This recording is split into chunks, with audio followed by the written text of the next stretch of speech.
कराड दक्षिणचे तरुण तडफदार आणि लोकप्रिय आमदार अतुल बाबा भोसले, तसेच आनंदराव नाना माजी आमदार, तसेच सचिनदादा पाचपुते, तसेच आमचे खरं तर आमचा कुटुंबाचा इतिहास हा सगळ्यांना माहितीच आहे. आमचे स्वर्गवासी आजोबा तात्या पाटील यांनी जयंतराव आप्पांच्या मार्गदर्शनाखाली या भागामध्ये खूप मोठं लोकसेवेचं आणि समाजसेवेचं कार्य आणि जाळं हे निर्माण केलेलं आहे.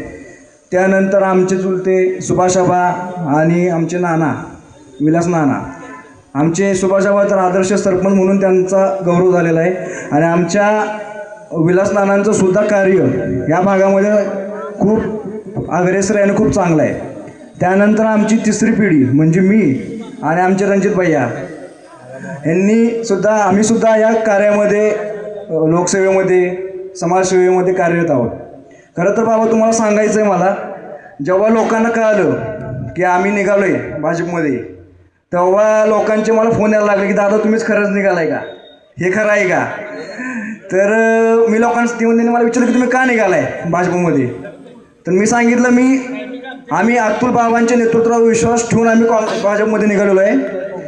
त्यांचं नेतृत्व बघून आम्ही भाजपमध्ये निघालेलो आहे. कारण का हे नेतृत्व आमच्यासारख्या तरुण सहकाऱ्यांना रोजगार उपलब्ध करून देणार आहे. हेच नेतृत्व आमचे वयस्कर लोक आहेत, वयोवृद्ध लोक आहेत, त्यांच्या आरोग्यासाठी चांगली सेवा उपलब्ध करून देणार आहेत. आणि हेच नेतृत्व आम्हाला विकासाचं काम करायची संधी देणार आहे. त्यामुळं आम्ही बाबांच्या नेतृत्वावर विश्वास ठेवून आम्ही भाजपमध्ये प्रवेश केलेला आहे. खरं तर हा प्रवेश कोणाच्या विरोधात नाही, हा प्रवेश लोकांच्या कल्याणासाठी आहे, लोकांचे कामं करण्यासाठी आहे. आणि त्यासाठी आम्हाला माझ्या तरुण सहकाऱ्यांचं सहकार्य असावं या प्रवासात. आणि तसेच आमचे वयोवृद्ध लोक आहेत, वयस्कर लोक आहेत, त्यांचा आशीर्वाद असावा. त्यांच्याशिवाय आम्ही काही करू शकत नाही. आणि त्यांचा आशीर्वाद आम्हाला आहे यावरनं दिसून येते आज या गर्दीवरनं.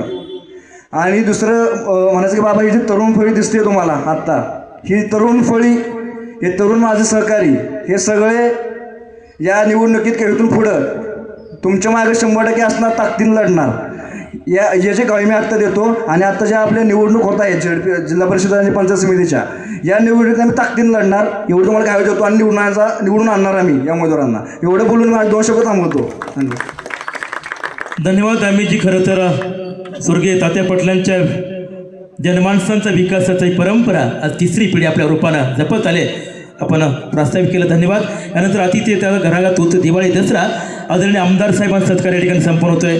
विनंती करतो मी सुभाषाबा पाटील यांना आदरणीय डॉक्टर अतुल बाबांचा सत्कार आपल्या शुभ हस्ते संपन्न व्हावा. लोकप्रिय कार्यसम्राट आमदार आदरणीय अतुल बाबांचा सत्कार या गावचे माजी सरपंच सुभाषराव पाटील बाबांच्या शुभ हस्ते संपन्न होतोय. टाळ्यावाजून सत्कार संपन्न करूया. यानंतर आदरणीय आनंदराव पाटीलांना माजी आमदार उपस्थित आहेत, त्यांचा सत्कार विलासराव पाटील नाना यांच्या शुभ हस्ते होतोय. माजी सदस्य पंचायत समिती कराड, माजी संचालक यशवंतराव मोहिते, कृष्णा गारकर नानांच्या शुभ हस्ते आदरणीय आनंदराव पाटलांना नानांचा सत्कार होतोय.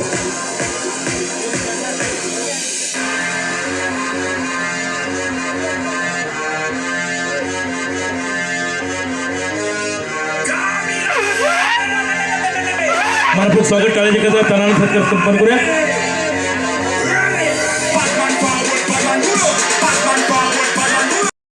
आपण टाळ्याच्या गजरात सत्कार संपन्न करूया. मंडळी सर्व आदित्य मोहिते व सुदन बाबा सरकारी वाणीचा सत्कार होतोय.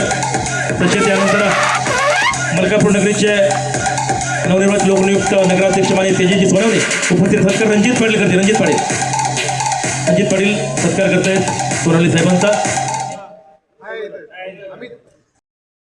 लोकनियुक्त नगरसेवक उपस्थित आहेत. भैयांचा इथे सत्कार होतोय. आम्ही सत्कार करतायत.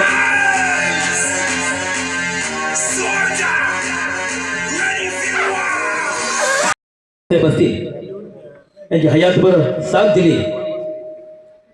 विकासाचं नवं मॉडेल या विभागामध्ये स्वर्गीय तात्या पाटील उभे केला.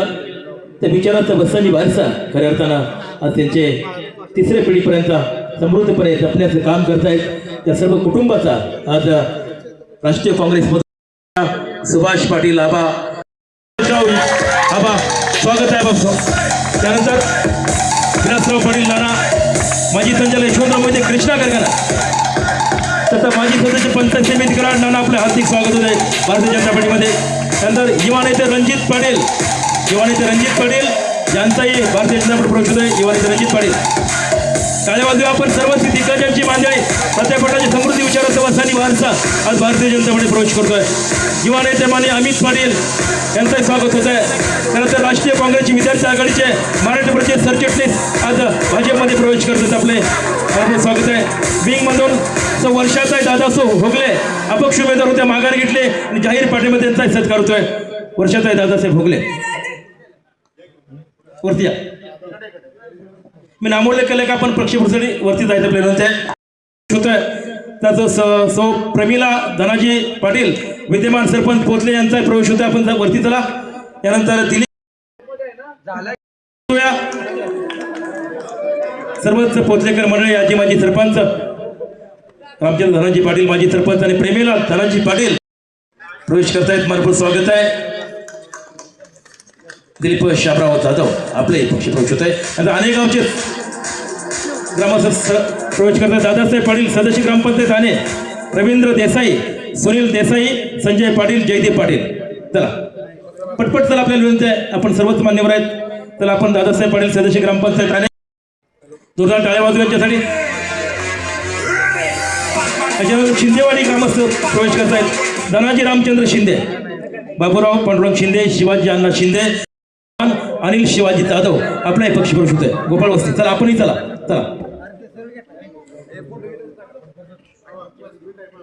राहुल अशोकराव पाटील येनके यांचाही पक्ष प्रवेश होतोय. राहुल अशोकराव पाटील येनके आपलाही पक्ष प्रवेश. आपले भारतीय जनता पार्टी स्वागत आहे.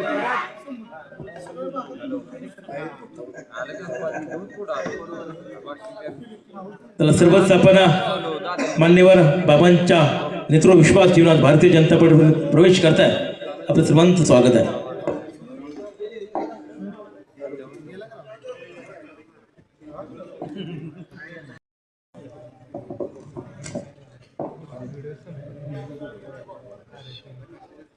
गोपाळ वस्तीतले सर्वच आमचे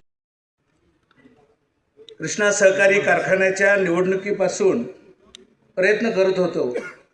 बाबा आणि आम्ही, विलासराव आणि सुभाषराव त्यांचा परिवार भाजपच्या मध्ये यावा, परंतु आज खऱ्या अर्थानं जिल्हा परिषदेच्या निवडणुकीच्या पार्श्वभूमीवर आपण सर्वांनी प्रवेश केला. त्याबद्दल प्रथमतः आपलं सर्वांचं मनापासून मी या ठिकाणी स्वागत करतो. भाजप म्हणजे कराड दक्षिणचा शाश्वत विकास करणारे, कराड दक्षिणचे युवा नेते, भाजपचे जिल्हाध्यक्ष आमदार अतुल बाबा यांच्या नेतृत्वाखाली आज या परिसरामध्ये अनेक लोकांचा, परिसरातील लोकांचा प्रवेश होतोय. ते विशेषतः या ठिकाणी उपस्थित असलेले आमदार अतुल बाबा भोसले, जिल्हा परिषदच्या उमेदवार ज्यांनी आपल्याला सर्वांनाच आता वंदन केलं, त्या जिल्हा परिषद सदस्या शैलेजा प्रदीप शिंदेताई, तसेच विंग पंचायत समितीच्या उमेदवार नंदाताई अरुण यादव. आजच्या कार्यक्रमाच्या निमित्तानं विधानसभेनंतर ज्यांनी प्रवेश केला त्या परिसराचे जिल्हा परिषद सदस्य आमचे सहकारी मित्र जुने शंकरराव खबाले, तसेच मलकापूरचे नगराध्यक्ष तेजस सोनवणे, तसेच या ठिकाणी उपस्थित असलेले सुहास जगताप, आत्ता नव्यानंच ज्यांना नियुक्ती मिळाली नगरसेवक म्हणून, ते कराड शहरचे अध्यक्ष भाजपचे सुहास जगताप, तसेच या ठिकाणी ज्यांनी वारुंजे आणि या परिसरामध्ये सातत्यानं लक्ष घातलेलं आहे ते सन्माननीय माणिकराव पाटील गोंशीकर, ज्यांचा प्रवेश झाला ते माजी सरपंच येरोळेचे आमचे जुने सहकारी मित्र सुभाष आबा पाटील, विलासराव पाटील माजी संचालक, आदरणीय कारखान्याचे दुसरे संचालक शिंदे आप्पा, तसेच या ठिकाणी उपस्थित असलेले रणजित पाटील, अमित पाटील, RT स्वामी, विंगचे सरपंच सचिन पाचुकते, वर्षा पानसकर येरोळे ग्रामपंचायत, संजय यादव उपसरपंच येरोळे, सयाजी यादव संचालक, तसेच MR पाटील येरोळेकर, निवासराव पाटील काका, ॲडव्होकेट आनंदराव यादव. बाबा सुरुवातीलाच ज्यांनी मार्गदर्शन केलं ते डॉक्टर लोकरे यांनी खूप मार्गदर्शन चांगल्या पद्धतीनं केलेलं आहे. KP यादव, हंबीरराव सरपंच, रमेश लोकरे, झुंजार यादव, प्रल्हाद यादव, उदय पाटील, सुरेश कोतले, सुरेश शिंदे, शिंदेवाडी माजी सरपंच, रामभाऊ दाभाडे. देर आहे पण दुरुस्त आहे. आज जरी कारखान्यापासून आम्ही प्रयत्न करत होतो, परंतु आबा आणि आज ह्यांनी जिल्हा पंचायत सदस्यांनी निवासरावांनी जो प्रवेश केला आहे, मी खूप खूप तुमचं मनापासून स्वागत करतो भाजपच्या वतीनं. आज बाबा तुम्ही ज्या पद्धतीनं निवडणुकीच्या अगोदर गेल्या अनेक वर्ष अपयश यशाची पायरी समजून या सातारा जिल्ह्यामध्ये विशेषतः कराड दक्षिण मतदारसंघामध्ये ज्या तरुण नेत्यानं सुरुवात केलेलं आहे, खऱ्या अर्थानं स्वर्गीय आप्पांचं या कुटुंबाचं जे नातं होतं ते मी जवळून पाहिलेलं आहे. त्यानंतर सुरेश बाबांनी या संदर्भामध्ये या कारखान्याच्या माध्यमातून, शैक्षणिक क्षेत्राच्या माध्यमातून किंवा कृष्णा समूहाच्या माध्यमातून या मतदारसंघाची जी प्रगती झालेली आहे तो आलेख खऱ्या अर्थानं पुढं चालवायचा असेल तर आपल्याला तरुण तडफदार आमदार असले पाहिजेत. या भावनेनं या निवडणुकीमध्ये आपण सर्वांनी अतुल बाबांना या निवडणुकीमध्ये भरघोस मतानं निवडून दिलेला आहे. परंतु बाबांनी निवडणुकीच्या अगोदर सुद्धा या मतदारसंघामध्ये महाराष्ट्राचे लाडके मुख्यमंत्री फडणवीस साहेब यांच्या माध्यमातून निवडणुकीपूर्वी त्या जवळजवळ 7,40,00,000 निधी दिलेला आहे आणि आमदार झाल्यानंतर खऱ्या अर्थानं त्या पहिल्या अधिवेशनामध्ये या कराड दक्षिणचा बुलंदी आवाज त्यांनी त्या विधानसभेमध्ये मांडण्याचा त्यांनी सातत्यानं प्रयत्न केलेला आहे. आपल्याला सर्वांना माहिती आहे की 2-2 टर्म काढले तरी एखाद्या आमदाराला त्या ठिकाणी काम करता येत नाही. परंतु सुरुवातीलाच एक राजकीय पार्श्वभूमी असणारं घर आहे. आपांच्या माध्यमातून, सुरेश बाबांच्या माध्यमातून त्यांनी जे बाळकडू घेतलं आहे त्या माध्यमातून त्यांनी या भागामध्ये विकास करण्याचा धडाका लावलेला आहे. कराड दक्षिण मतदारसंघामध्ये अनेक या दिवसामध्ये जे केलं काम आहे त्या कामाच्या माध्यमातून प्रत्येक गावामध्ये लोकांचा भाजपच्या दिशेनं प्रवेश चाललेला आहे. आणि जे प्रयत्न आम्ही सातत्यानं करत असताना हे कुटुंब कशा पद्धतीने येईल या दृष्टीनं खऱ्या अर्थानं आम्ही जे प्रयत्न करत होतो त्यावेळेला आपण सर्वांची या निवडणुकीच्या पार्श्वभूमीवर शंकररावांनी जो प्रवेश केला त्यानंतर या परिसरामध्ये विधानसभेच्या मतदारसंघातून आपल्याला या मागच्या परिसरामध्ये जवळजवळ 2200 लीड दिलेलं आहे. आज मला वाटते बाबा या मतदारसंघातील जे प्रवेश झाल्यानंतर त्यांनी पाहणी करतोय. सुरुवात आपण त्याच्यामध्ये या दोन्ही ज्या कार्यक्रमामधून लोकांचा प्रभाव पाहिल्यानंतर हा खऱ्या अर्थानं मतदारसंघ अडचणीत होता आपण म्हणत होतो. पण आज हे सर्व चित्र पाहिल्यानंतर सचिनला बोलत होतो उद्या त्या ठिकाणी कार्यक्रम आपल्या विंगामध्ये आपणच्या माध्यमातून त्या ठिकाणी घेतलेला आहे. अनेक राहिल्या सुलेली ही मंडळी आकर्षित का होत आहे तर एक चांगलं नेतृत्व आपल्याला आम्हाला मिळालेलं आहे. भविष्यातली नांदी भविष्यामध्ये मुख्यमंत्र्याच्या माध्यमातून या ठिकाणी या मतदारसंघाचा किंवा या जिल्ह्याचा ज्या मुख्यमंत्र्यांनी विश्वास संपादन केलेला आहे आणि भाजपचा जिल्हा परिषद अध्यक्ष आणि कराड पंचायत समिती सभापती हा भाजपच्या विचाराचा अतुल बाबांच्या नेतृत्वात व्हावा अशा पद्धतीची जी अपेक्षा सर्वांनी व्यक्त केलेली आहे ते निश्चितपणे बाबा या आपल्या नेतृत्वाखाली या जिल्ह्यामध्ये निश्चितपणे यश आणि कराड दक्षिणमध्ये पंचायत समिती भरघोस मताने सगळे सदस्य निवडून येतील असा विश्वास व्यक्त करतो. थांबतो. जय हिंद, जय महाराष्ट्र. धन्यवाद नाना. यानंतर आदरणीय छवा गरजला सारा कानाकोपरा सह्याद्रीचा दुमदुमला कराड दक्षिण जयंत ढाण्यावाग आदरणीय आमदार अतुल बाबा आपल्याशी संवाद साधतायत. अरे वर घेऊ नका, हात वर घेऊ नका, पलीकडे घ्या ना.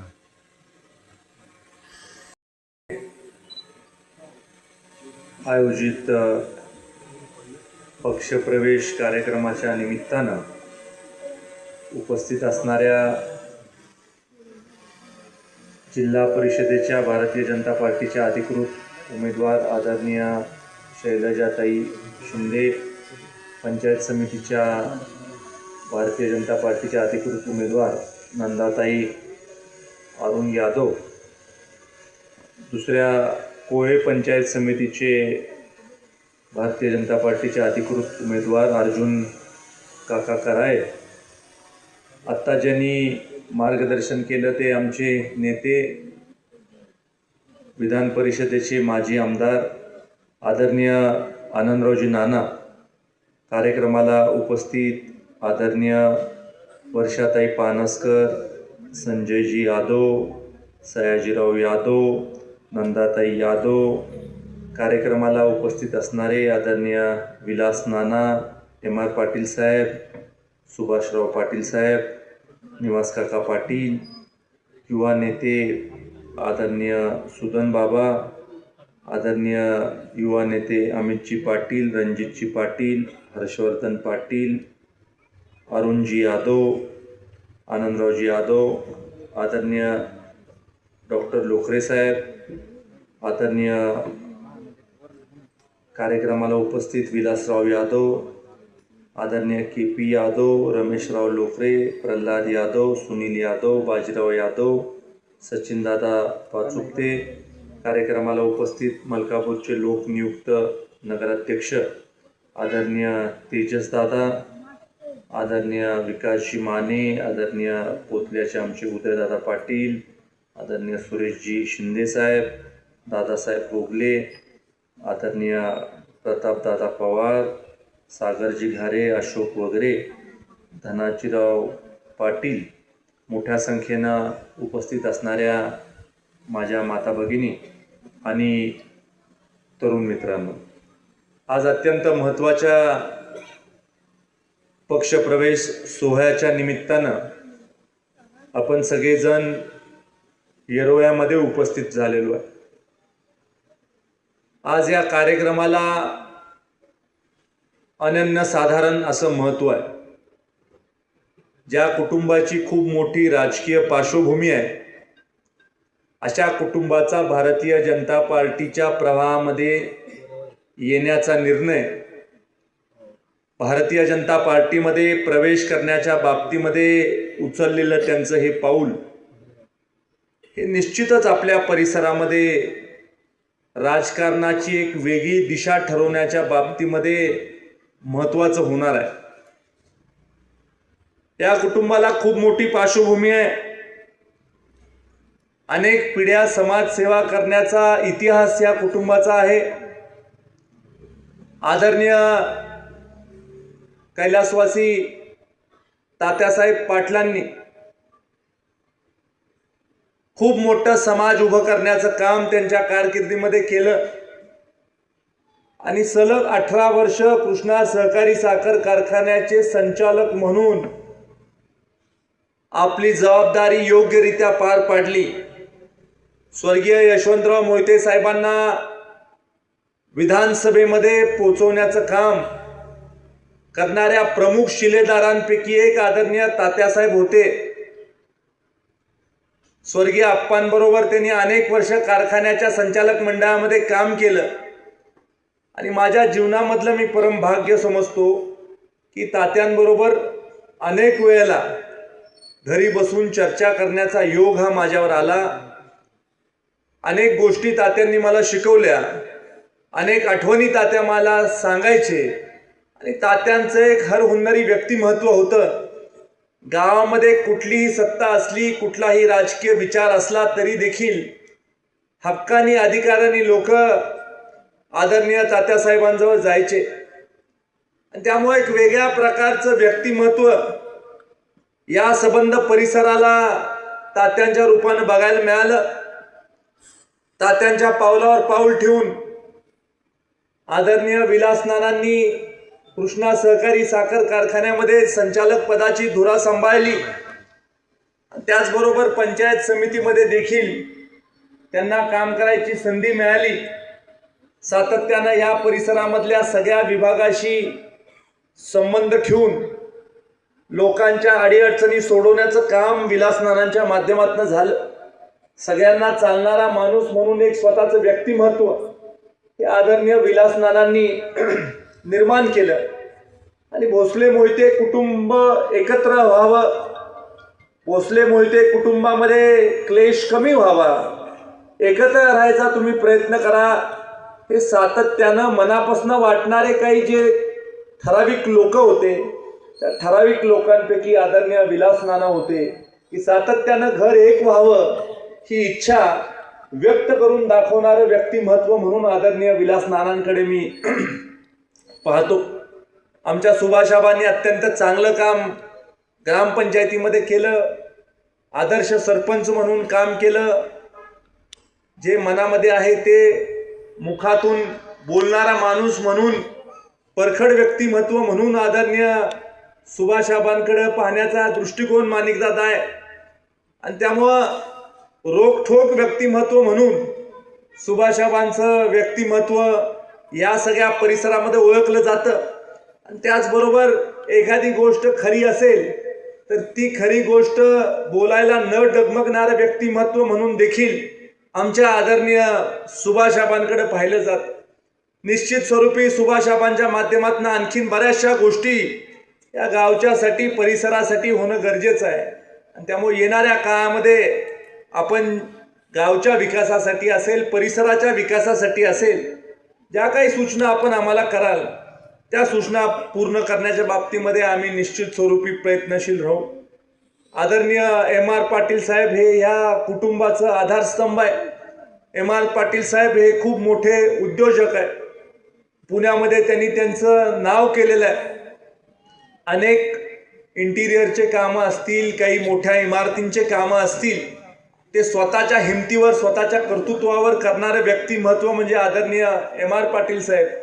आणि पुण्यामध्ये आपल्या भागामधनं असंख्य विद्यार्थी-विद्यार्थिनी जायच्या, तर त्यांच्या अडीअडचणी सोडवणारं सुद्धा व्यक्तिमत्व म्हणजे आदरणीय M.R. पाटील साहेब.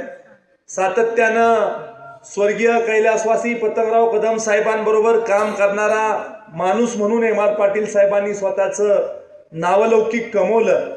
आणि आज देखील आदरणीय विश्वजित कदम साहेबांबरोबर चांगल्या पद्धतीचं काम शैक्षणिकदृष्ट्या असेल किंवा इतर काही इन्फ्रास्ट्रक्चरच्या कामाच्या बाबतीमध्ये असेल, चांगलं काम करणारा माणूस म्हणून M.R. पाटील साहेबांची ओळख आहे. या गावामध्ये सुद्धा त्यांना विशेष मान आहे की ते इथं गावात आले की कुठलाही गट न तट न बघता गावातल्या सगळ्या लोकांच्या कामाचा बाबतीमधला सोडवण्याचा प्रयत्न त्यांच्या माध्यमातून होत असतो. आमच्या निवास काकांची माझी खूप जुनी मैत्री. भारतीय सहकारी बँकेमध्ये त्यांनी त्यांची कारकीर्द जवळजवळ पार पाडलेली आहे. आणि अजून देखील भारतीय सहकारी बँकेमध्ये त्यांच्या माध्यमातून कामकाज चालतं. मोठ्या प्रमाणावर विश्वासाची कामं ही आदरणीय काकांकडे सोपवल्या जातात. आणि एकनिष्ठ हे कुटुंब आदरणीय स्वर्गीय पतंगराव कदम साहेबांच्या कुटुंबाबरोबर राहिलेलं आहे. आणि सातत्यानं माझा प्रयत्न होता, आदरणीय सुरेश बाबांचा प्रयत्न होता, आनंदराव नानांचा देखील प्रयत्न होता की कुठेतरी मुख्य प्रवाहामध्ये ह्या परिवाराला कसं आपल्याला घेता येईल. जुन्या आठवणी आमच्या सांगून झाल्या, पुढचं सांगून झालं, पण यांची काही मनाची तयारी होत नव्हती. त्यामुळं म्हटलं योग्य वेळ आल्याशिवाय मनाची तयारी होणं कठीण आहे. आणि त्यामुळे मला एक माहीत होतं की हे कुटुंब आपल्याशी बोलून चालून राहील, संबंध आपण चांगले ठेवू यांच्याशी, किंवा वैयक्तिक पातळीवर आपले यांचे संबंध चांगले राहतील. पण काहीतरी एक विशेष घटना घडल्याशिवाय आपण एका राजकीय प्रवाहामध्ये काम करू शकणं हे कठीण आहे. आणि त्यामुळं अनेक दिवस प्रयत्न आम्ही करत राहिलो, आम्हाला यश आलं नाही. खऱ्या अर्थानं आदरणीय माणिकरावजी पाटील साहेबांचा ज्यावेळेस निर्णय झाला त्यावेळेला आशेचा किरण पल्लवित माझ्या मनामध्ये झाला की आज माणिकराव दादा जर का येत असतील तर निश्चित स्वरूपी शंकर भाऊ येणाऱ्या काळामध्ये यांचा सुद्धा निर्णय होऊ शकेल असं माझ्या मनामध्ये एक आशा देखील निर्माण झाली.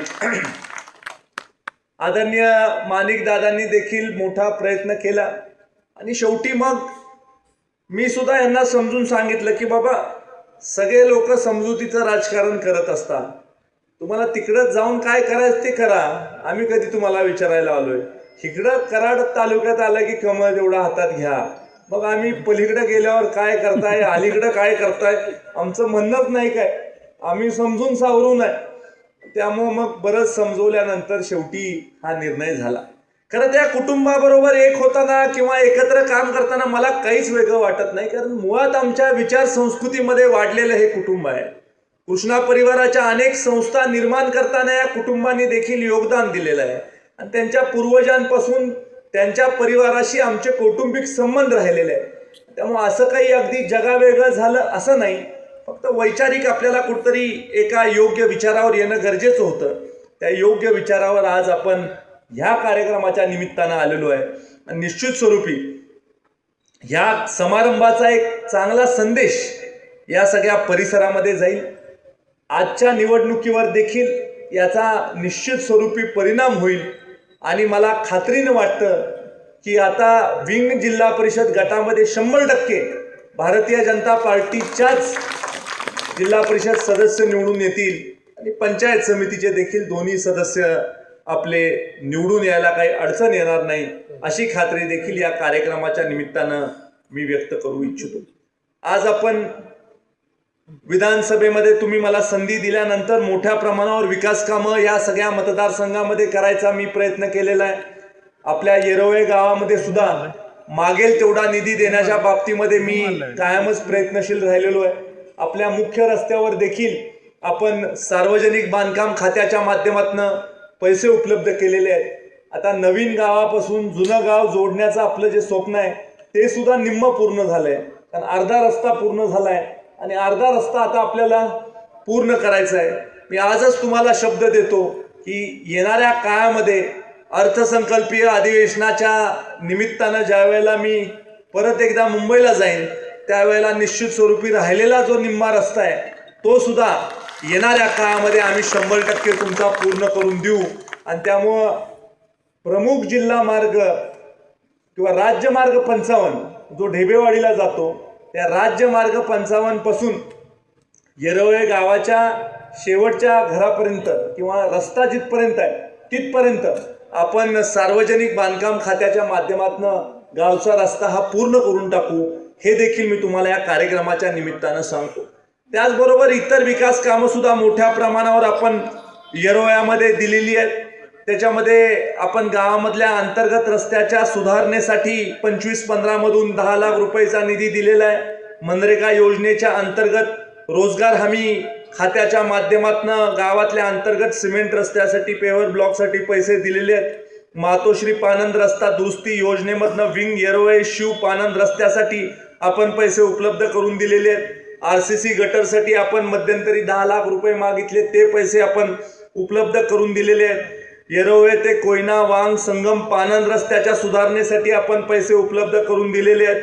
जुने येरोळे ते विंग येरोळे उपसा सिंचन योजनेपर्यंतच्या रस्त्यासाठी देखील आपण मातोश्री पानंद रस्ता दुरुस्ती योजनेतनं 20 लाख रुपये उपलब्ध करून दिलेले आहेत.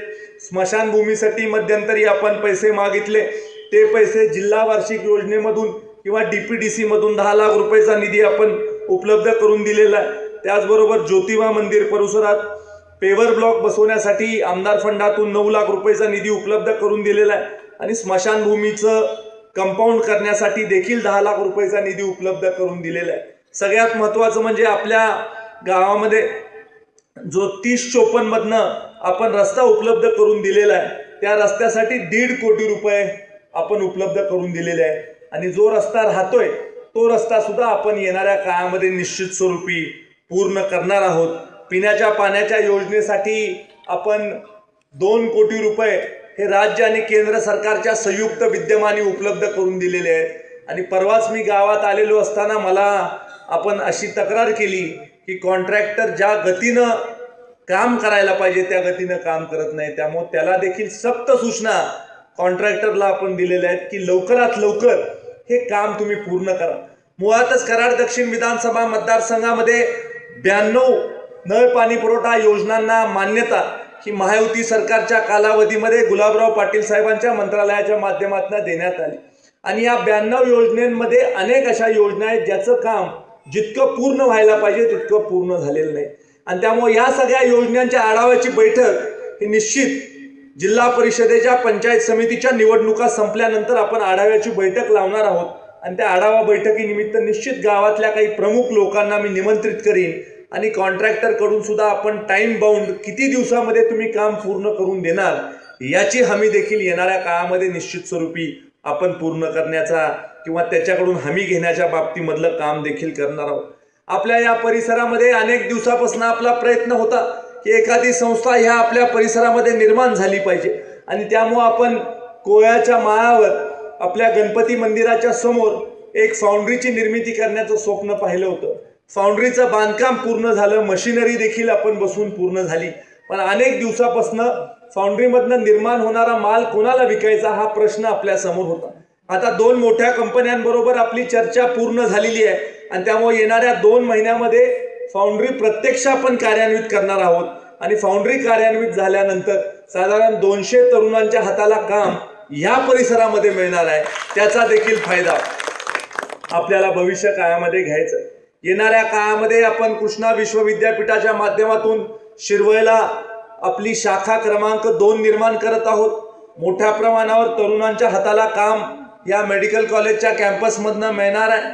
आम्ही साधारण अनुमान केलेला आहे की पुढच्या 3 वर्षामध्ये 3200 तरुणींच्या हाताला काम मिळणार आहे. आणि या 3200 लोकांपैकी 1000 ते 1200 लोक स्थानिक भूमिपुत्र आणि काही टेक्निकल क्वालिफाईड स्टाफ जो आपल्याला घ्यायला लागतो ह्यांना सोडल्या तरी 2000 लोक आपल्याला आपल्या तालुक्यामधली घेता येतील. इतका मोठा स्कोप आपल्याला तिथं काम करताना मिळणार आहे. आणि त्यामुळे असंख्य लोक आहेत, असंख्य लोकांच्या मनामधल्या आशा आकांक्षा आहेत, असंख्य तरुणींच्या मनामधल्या आशा आकांक्षा आहेत. त्या देखील ह्या निमित्तानं आपल्याला निश्चित स्वरूपी पूर्ण करता येणार आहेत. आणि त्यामुळे त्या पद्धतीचे जे लोक आहेत ज्यांचं क्वालिफिकेशन झालंय, जे तिथं काम करू शकतात, अशा लोकांना देखील घेण्याच्या बाबतीमधला प्रयत्न हा 100% आपला राहणार आहे.